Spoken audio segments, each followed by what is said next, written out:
कांग्रेस के प्रदेश अध्यक्ष उदय भान का विवादित बयान एक बार फिर सामने आया है।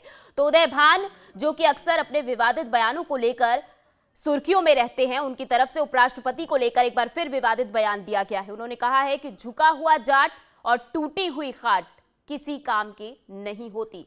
तो उदय भान ने कहा है कि राकेश टिकैत जाट था, उसके आंसू किसी को नहीं दिखाई दिए। साक्षी मलिक भी जाट है, उपराष्ट्रपति जी को उसके आंसू नहीं दिखाई दिए।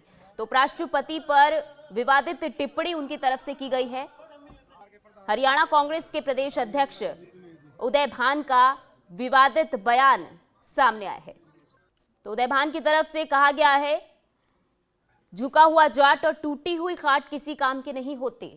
ये बड़ा बयान उनकी तरफ से, ये विवादित बोल उनकी तरफ से बोले गए हैं। उन्होंने ये भी कहा कि राकेश टिकैत जाट था, उसके आंसू किसी को नजर नहीं आए।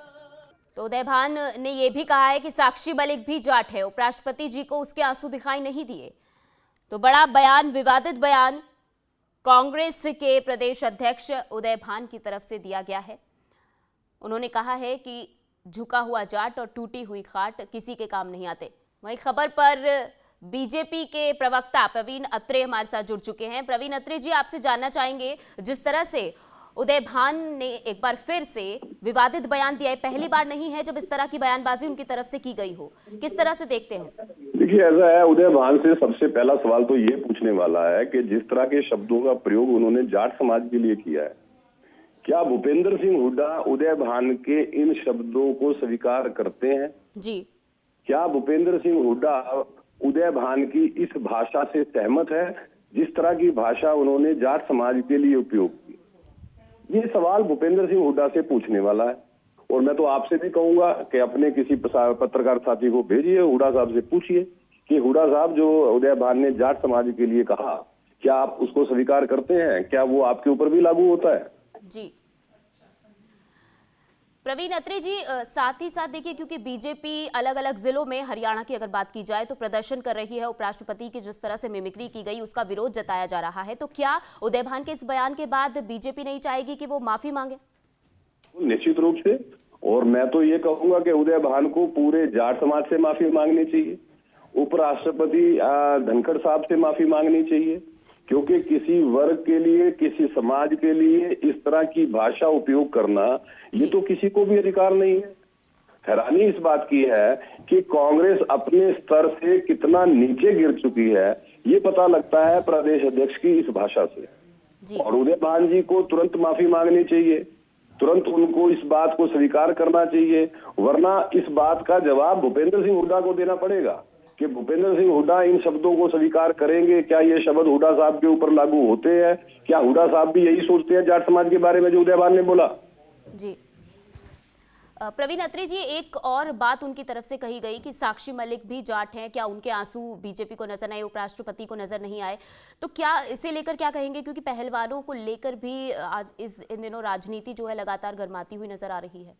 देखिए, ऐसा है, जहां तक पहलवानों का विषय है, हालांकि इस विषय के ऊपर केंद्रीय खेल मंत्री बहुत स्पष्ट रूप से बहुत पहले भी अपनी बात रख चुके हैं।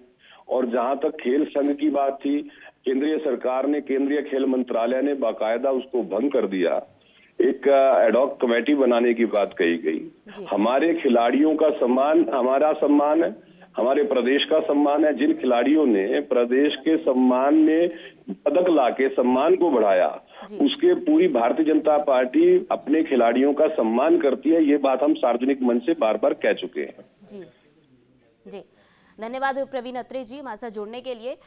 तो उदय भान की तरफ से दिए गए बयान पर बीजेपी की तरफ से कहा गया है कि उन्हें माफी मांगनी चाहिए, और भूपेंद्र हुड्डा इसका जवाब देंगे कि उदय भान का ये बयान किस हद तक सही है।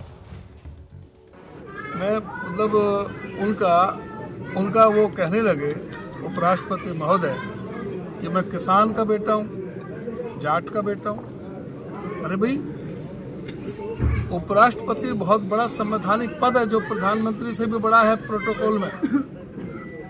वो किसी जाति से बंधा हुआ नहीं है।